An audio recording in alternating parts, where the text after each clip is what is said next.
India is on fire. जी हाँ दोस्तों, भारत इस समय पूरे एक्शन मोड में आ चुका है, खासकर कि उन देशों के खिलाफ जो भारत के खिलाफ भेदभावपूर्ण रवैया अपनाते हैं और भारत को अपनी नजरों में कुछ नहीं समझते। भारत ही देशों को अब ठिकाने लगाने शुरू कर चुका है टिट फॉर टैट रणनीति के तहत, यानी कि जैसे को तैसे की रणनीति भारत ने अपनाई है और इसका सबसे बड़ा शिकार बना है यूरोपियन यूनियन। जी हां, आप जानते ही हैं कि यूरोपियन यूनियन में यूरोप के 27 अमीर देश आते हैं और आज़ादी के बाद से ही इन्होंने भारत के साथ भेदभावपूर्ण रवैया अपनाया है। खासकर कि हाल ही के कुछ सालों में जब से भारत की आर्थिक तरक्की हुई है तो भारतीय कंपनियां इनके निशाने पर हैं। भारत के जितने भी प्रोडक्ट हैं उनके खिलाफ एक्स्ट्रा स्क्रूटनी की जा रही है, यानी कि उन्हें निशाना बनाया जाता है। उनके प्रोडक्ट में छोटी छोटी कमियां निकालकर उन्हें या तो रिजेक्ट कर दिया जाता है या फिर उनके खिलाफ एक्स्ट्रा टैरिफ लगाया जाता है, यानी कि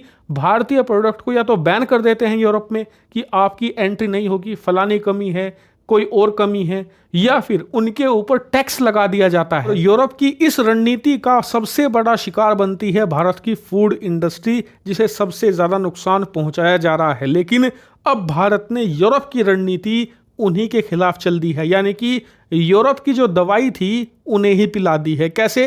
दरअसल जैसा कि आप स्क्रीन पर देख सकते हैं, रिपोर्ट आई है कि भारत ने यूरोपियन यूनियन के करीबन 1550 से ज़्यादा जो फूड आइटम थे वो भारत में आने पर बैन लगा दिया है, उन्हें रिजेक्ट कर दिया है। अब वो भारत में नहीं बेचे जा सकते और इससे यूरोपियन कंपनियों को इतना भयंकर नुकसान हुआ है कि आप सोच भी नहीं सकते। इतना ही नहीं, सबसे खास बात यह है जो 1550 आइटम पर भारत ने बैन लगाया है, इनमें से करीबन 550 आइटम तो पिछले कुछ महीने में रिजेक्ट करे हैं भारत ने।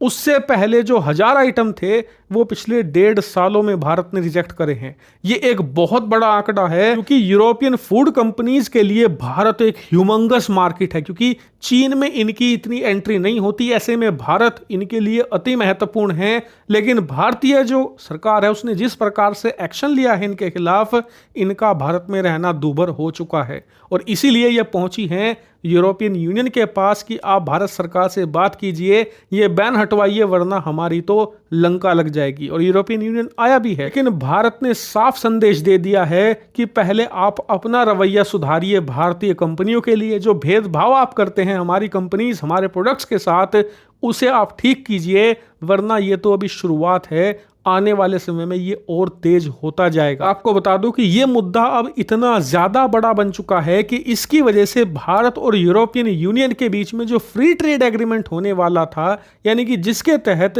पूरे यूरोप का मार्केट भारत के लिए खुल जाएगा, भारत का मार्केट पूरी यूरोपियन कंपनियों के लिए खुल जाएगा, इस एग्रीमेंट में भी अब रोक टोक होनी शुरू हो चुकी है। इसकी बातचीत भी अब कभी रुकती है, कभी चल पड़ती है। इस वजह से ये डील भी डिले हो रही है। लेकिन भारत ने साफ कर दिया है कि चाहे एफटीए हो या ना हो, सबसे पहली शर्त यही होगी भारतीय कंपनियों के साथ समान रवैया अपनाया जाए, जैसे कि यूरोप में यूरोपियन कंपनियों के साथ होता है। लेकिन मेरा सुझाव ये है कि भारत ने जो यूरोपियन कंपनियों के साथ किया है ना, यही हमें करना होगा साउथ ईस्ट एशियाई कंपनियों के साथ, यानी कि जो इंडोनेशिया, मलेशिया, वियतनाम की कंपनियां होती हैं ना, ये भी भारत को इससे ज़्यादा नुकसान पहुंचाती हैं।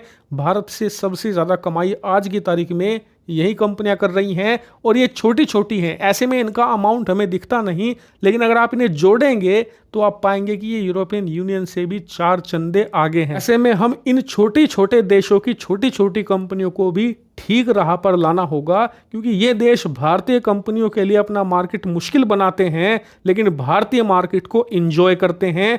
ऐसे में इसे भी रोकना होगा।